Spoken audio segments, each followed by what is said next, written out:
Welcome to Farewell to Icons. I'm Linda. Here, we take a moment to honor extraordinary individuals who shaped our world with their talent, passion, and influence. Their stories continue to inspire millions. Join us as we remember their journeys across film, music, and culture, keeping their legacy alive for generations to come.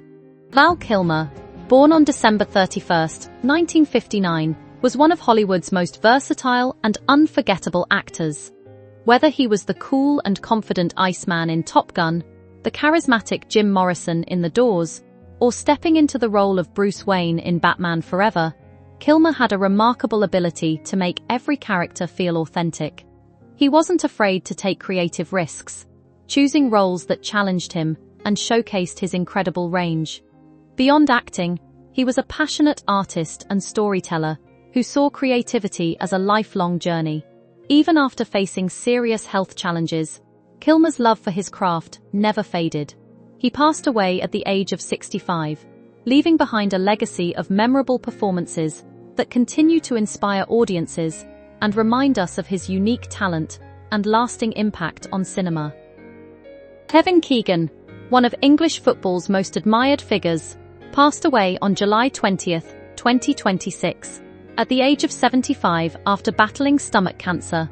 Fondly known as King Kev, he became a football icon through his outstanding performances from the 1960s to the 1980s. His time at Liverpool was especially memorable, as he played a key role in the club's rise to success, including winning their first European Cup in 1977. Beyond his achievements as a player, Keegan also made a lasting impact as a manager. His passionate leadership at Newcastle United helped the club earn promotion back to the Premier League and inspired countless supporters. Remembered for his energy, determination, and love for the game, Kevin Keegan leaves behind a remarkable legacy that will continue to influence English football for generations. Doris Roberts left an unforgettable mark on the entertainment world when she passed away at the age of 90. Over a career that lasted more than 70 years, she earned the love and respect of audiences through her talent, warmth, and effortless sense of humor. She is best remembered as Marie Barone in Everybody Loves Raymond, where her witty, outspoken, yet caring personality made her one of television's most memorable mothers. The role brought her 4 Emmy Awards and widespread recognition, but her true achievement was the genuine connection she created with viewers. Whether making people laugh or delivering heartfelt moments, Roberts brought authenticity to every performance. Her work continues to entertain and inspire new generations, proving that great storytelling and memorable characters can leave a lasting impact long after the final curtain falls. Dewi Pwbeth Morris, one of Wales' most cherished entertainers, has died at the age of 76 after a long period of ill health. A familiar face in Welsh music, theatre, television, and film, Morris earned the admiration of audiences through his vibrant personality, sharp humour, and unwavering passion for Welsh culture. His performances reflected not only remarkable talent but also a deep love for his heritage, making him a beloved figure across generations. Friends and fans remember him as someone who brought genuine warmth and authenticity to every stage he stepped onto. While his health had declined in recent years, news of his passing has still left many saddened. Tributes continue to celebrate a man whose influence reached far beyond entertainment. Dewi Pwbeth Morris leaves behind a lasting legacy of creativity, laughter, and cultural pride that will continue to inspire Wales for years to come. Catherine Laborde, 8th May 1951, 2025, was a beloved French television presenter and author whose warmth and reassuring presence made her a familiar face in homes across France. Best known as the longtime weather presenter on TF1, she spent nearly 30 years delivering forecasts with grace, kindness, and a calm confidence that earned viewers' trust. Beyond broadcasting, Laborde was a gifted writer who openly shared her personal reflections and life experiences. In her later years, she faced dementia with Lewy bodies, a progressive neurological disorder affecting memory, movement, and thinking. Rather than hiding her diagnosis, she spoke candidly about her journey, helping raise awareness of the condition and offering hope to others facing similar challenges. Catherine Laborde passed away at the age of 73 from complications related to the disease, leaving behind a legacy of compassion, resilience, and quiet strength. Alan Osmond's life was about far more than music. As the eldest member of the Osmonds, he helped shape one of the most beloved family groups of the 1970s. But his greatest legacy came through the grace and determination he showed off stage. After living with multiple sclerosis for nearly 40 years, Alan passed away at 76, leaving behind an inspiring example of resilience. Rather than letting his illness define him, he embraced each stage of life with courage, faith, and optimism. He remained devoted to his family, continued encouraging others, and believed that even small acts of kindness could make a lasting difference. Those who knew him remember not only his talent but also his warmth and generosity. Alan's journey is a reminder that a meaningful life isn't measured by obstacles overcome, but by the love, hope, and inspiration we leave with others. Michael J. Fox's story is not simply about an actor facing a life-changing illness. It is about ambition, secrecy, fear, family, courage, and the decision to turn suffering into hope for others. From a Canadian teenager arriving in Los Angeles with little money to an international star whose charm defined an era, his rise seemed almost impossible. Then Parkinson's disease changed expectations he held for his career and future. For years he concealed the diagnosis while continuing to perform, but eventually chose openness over protection. That choice transformed him from a beloved entertainer into an advocate. His journey shows how identity can survive physical decline, how purpose can grow through hardship, and how resilience is built through acts of perseverance. A childhood shaped by movement and imagination, Michael Andrew Fox was born in Edmonton, Alberta, in 1961, and grew up in a family accustomed to frequent change. His father's military career brought repeated moves before the family settled in Burnaby, British Columbia. Home life was practical, energetic, and crowded, with several siblings and parents who valued responsibility more than fantasy. Michael was neither the strongest student nor the most imposing athlete. His small stature often made him feel overlooked, yet it sharpened his instinct for humor and performance. In school drama classes, he discovered that acting allowed him to become larger than the limits others placed on him. On stage, awkwardness became confidence, and insecurity became comic timing. Making people laugh gave him a sense of influence and belonging. By his mid-teens, he was appearing professionally in Canadian television, receiving modest pay but enormous validation. His parents remained cautious, especially his father, who worried about the instability of show business and repeatedly asked about a backup plan. Michael had none. What he possessed instead was a focused belief that acting was not a temporary interest, but the work he was meant to pursue. That conviction soon pushed him toward a much greater risk: the risky move to Los Angeles. At 18, Michael left Canada for Los Angeles, with little money, no established connections, and no guarantee that Hollywood would notice him. The move frightened his family, but remaining in Burnaby felt more dangerous to him than failure. Los Angeles quickly stripped away any romantic ideas about success. He lived cheaply, ate whatever he could afford, searched for small jobs, and attended audition after audition. Rejection often came before he had the chance to demonstrate his ability. Casting professionals focused on his height, youthful appearance, and lack of recognition, treating him as someone too limited for major roles. There were nights when he questioned whether he had confused stubbornness with courage. Returning home would have been understandable, but to Michael it felt like admitting that other people's judgments were correct. He continued because persistence was the only advantage he could fully control. Those difficult years refined the qualities that later made him distinctive: speed, discipline, adaptability, and the ability to find humor under pressure. Rather than becoming hardened, he became alert to opportunity. When a suitable part finally appeared, he was prepared to use every ounce of experience gathered from disappointment. His survival in those early years was not glamorous, but it formed the foundation for everything that followed. Alex P. Keaton changes everything. Michael's breakthrough arrived in 1982, when he was cast as Alex P. Keaton in Family Ties. The series initially centered on progressive parents raising children in a changing political culture, but Michael's portrayal of their ambitious, conservative, business-obsessed son quickly became its most magnetic element. Alex could have been a one-note caricature, yet Michael gave him vulnerability, loyalty, and warmth.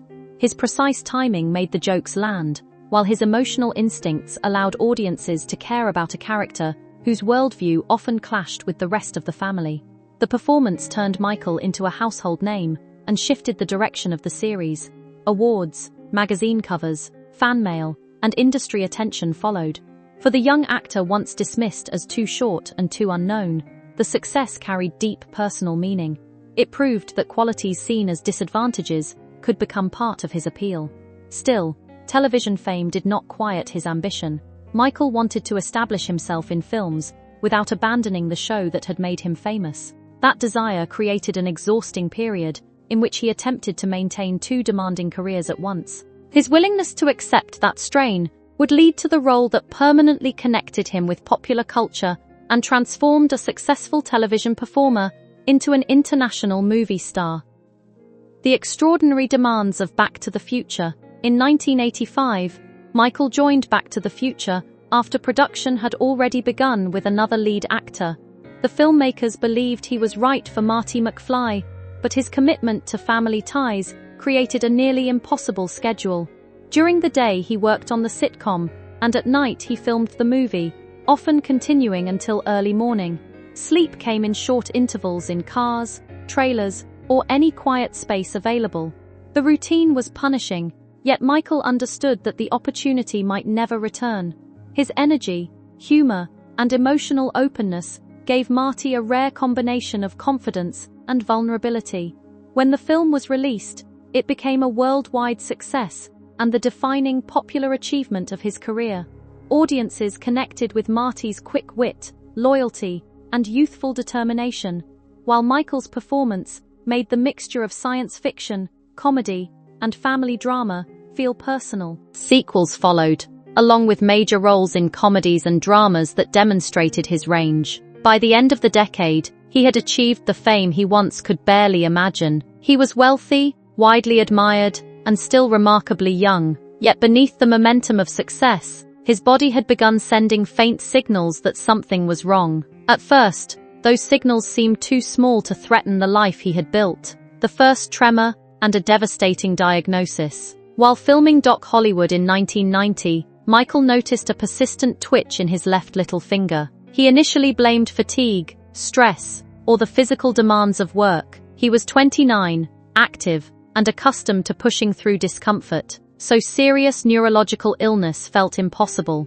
The tremor continued, however, and stiffness developed in his shoulder and left side. Eventually, the movements became too obvious to dismiss. After consultations and medical testing, a neurologist diagnosed him in 1991 with young-onset Parkinson's disease. The news shattered his assumptions about the future. He had recently married Tracy Pollan, had become a father, and expected decades of work and family life ahead. Instead, he learned that the condition was progressive and incurable, with symptoms likely to intensify. Medication might help manage movement, but it could not remove the disease. Michael experienced the diagnosis as a sudden collapse of certainty. His career, physical independence, and identity as an energetic performer all seemed threatened. He also understood that disclosure could affect his employability, production insurance, and public image. Faced with fear and confusion, he made a decision that seemed necessary for survival. He would tell only his closest family and friends. The illness would remain hidden from the industry and the public. 7 years of concealment, keeping Parkinson's secret became the most demanding performance of Michael's life.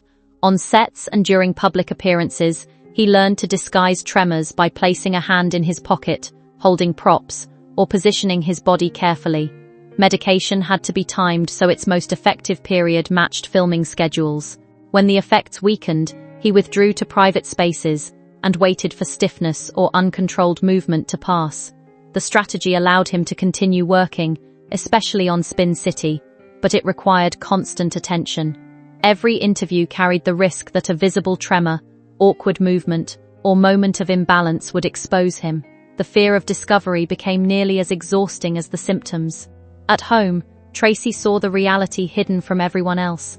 She witnessed his frustration with buttons, shoes, fatigue, and the emotional burden of pretending to be well.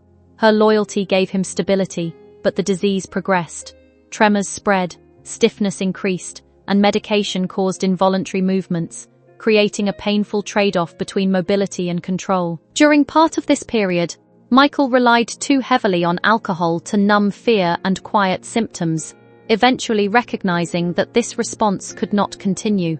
By the late 1990s, secrecy had become unsustainable. He was physically tired, emotionally isolated, and increasingly aware that the truth would eventually emerge without his permission, choosing truth before the story was taken away. In 1998, reports about Michael's health reached the media, forcing him to choose between being exposed by others and speaking openly himself. He decided to take control of the story. In a widely watched interview, he revealed that he had been living with young-onset Parkinson's disease since 1991. The confession carried enormous professional risk, yet it also ended 7 years of fear. Rather than present himself only as a victim, Michael described himself as fortunate because he had a loving family, access to medical care, a successful career, and an opportunity to help people with fewer resources. His gratitude did not deny the seriousness of the disease. It reflected a deliberate effort to find meaning within circumstances he could not change.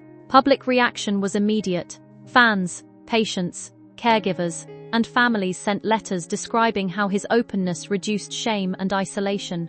Many had viewed Parkinson's as something to conceal, particularly when symptoms became visible. Seeing a famous, young, admired actor discuss it honestly changed that perception. The revelation did affect his career, as producers and insurers became more cautious, but it also opened a new path. Michael realized that his visibility could accomplish something beyond entertainment. The secret that once seemed capable of destroying his life became the beginning of a larger public purpose. A public fight in the political arena. Michael's advocacy eventually brought him before the United States Congress, where he argued for stronger research funding and support for scientific approaches that might lead to treatments for degenerative disease. During a major appearance in 2006, medication-related involuntary movements were clearly visible as he spoke. Rather than hide them, he explained that the movements were part of treatment. Without medication, he might be unable to appear, while with it he experienced pronounced dyskinesia. His testimony made the consequences of Parkinson's impossible to treat as an abstract issue. He presented research as a human responsibility rather than merely a political argument. The appearance drew respect, but also cruel criticism. A prominent radio commentator accused him of exaggerating or performing his symptoms for political effect. Medical specialists explained that such movements were well-recognized effects of Parkinson's medication. Michael responded without personal hostility, affirming that his condition was real and required no exaggeration. The controversy exposed how easily visible disability could be misunderstood, yet it also expanded public discussion.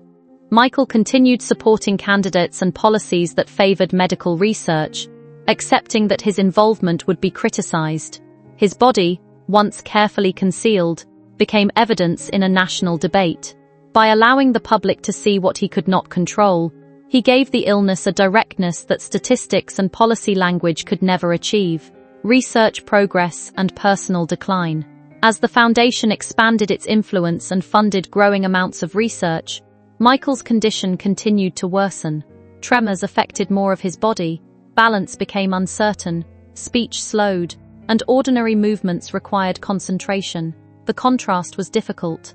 Public victories in funding and awareness could not halt the private advance of the disease. The foundation supported new medications, diagnostic tools, imaging techniques, and experimental therapies, while promoting collaboration and faster movement from laboratory findings to clinical trials. Its work helped reshape expectations about how disease research could be organized. Michael remained involved even as travel and public appearances demanded more from him physically. He became a symbol of optimism, but he acknowledged that optimism was not a permanent mood. It was a discipline, something chosen repeatedly when despair felt equally available. His advocacy helped change the understanding of Parkinson's, from a condition associated only with old age to one that could affect younger adults, families, careers, and long-term plans. Yet every public achievement was accompanied by another personal adjustment. The actor, once celebrated for rapid movement and quick speech, had to ration energy and accept assistance. His persistence did not come from believing the disease would disappear. It came from believing that progress for others remained meaningful, even if a cure arrived too late to restore what he had lost. Falls, surgery, and the loss of independence. Over time, Parkinson's affected Michael's fine motor control, balance, handwriting, memory, and ability to perform routine tasks. Tying shoes, cutting food, typing, and moving through unfamiliar spaces became increasingly difficult. He adapted with slip-on footwear, voice dictation, carefully arranged environments, and family support. Falls created some of the most serious setbacks. Injuries to his shoulder, arm, and spine required treatment and rehabilitation, while the discovery of a benign spinal tumor added another major medical challenge. Surgery removed the tumor, but recovery demanded months of physical therapy and renewed effort simply to walk safely. These experiences tested his confidence and made dependence on others unavoidable. Tracy's role expanded from spouse to caregiver, helping with clothing, movement, communication, and daily routines. Their children grew up with a father whose public image as the endlessly energetic Marty McFly differed sharply from reality at home. Yet, they came to understand courage not as dramatic heroism, but as humor, patience, and repeated effort during difficult days. Michael continued appearing in selected television roles designed to accommodate his condition, proving that disability did not erase his creative identity. Eventually, memory problems and the physical demands of performance made regular acting unrealistic. Retirement became another loss, but also another honest recognition of changing limits. Life beyond acting. When Michael stepped away from acting, he did not withdraw from meaningful work. He continued supporting the foundation, writing memoirs, speaking publicly, and describing the emotional complexity of living with a progressive disease. His reflections became more candid over time. He acknowledged fear, exhaustion, anger, and days when optimism felt unavailable. This honesty made his hope more credible because it was not presented as effortless positivity. He emphasized that people do not always control what happens to them, but they retain some power over the meaning they create in response. His later life became narrower in physical range but deeper in attention. He spent more time at home, listened to music when playing instruments was no longer possible, dictated ideas when handwriting failed, and valued family more intensely. Medication schedules, therapy, assisted movement, and fall prevention shaped ordinary days. Accepting help remained difficult, especially after a life built on speed and independence. But he gradually stopped treating assistance as evidence of failure. His grandchildren knew him not primarily as a movie star, but as a patient storyteller and affectionate grandfather. That relationship illustrated the distinction he often made. Parkinson's was something he had, not the total definition of who he was. The disease changed his abilities, but it did not erase his capacity for love, humor, curiosity, or purpose. A legacy. Larger than stardom, Michael J. Fox's legacy extends beyond the films and television programs that first made him famous. His performances remain beloved, but his greater cultural influence came from making a visible, progressive illness part of public conversation. By disclosing his diagnosis, he helped people with Parkinson's feel less ashamed and less alone. Through his foundation, he transformed celebrity attention into sustained research funding, collaboration, and scientific momentum. He used political access without pretending advocacy was simple or free from controversy. He allowed the public to witness symptoms that many people would have hidden, and in doing so, challenged assumptions about disability, dignity, and usefulness. His life also demonstrates that resilience is not the absence of grief. He mourned lost roles, movement, and independence. What distinguished him was the refusal to make loss the only story. He chose to value what remained: family, humor, thought, affection, and the possibility that research might protect future patients. Parkinson's altered the course of his life, but it did not determine the quality of his character. The young actor who once fought rejection by refusing to return home later confronted illness with the same determination. His most enduring achievement was not surviving without fear, but continuing to act with generosity, while fear, pain, and uncertainty remained present. That is why his story continues to inspire.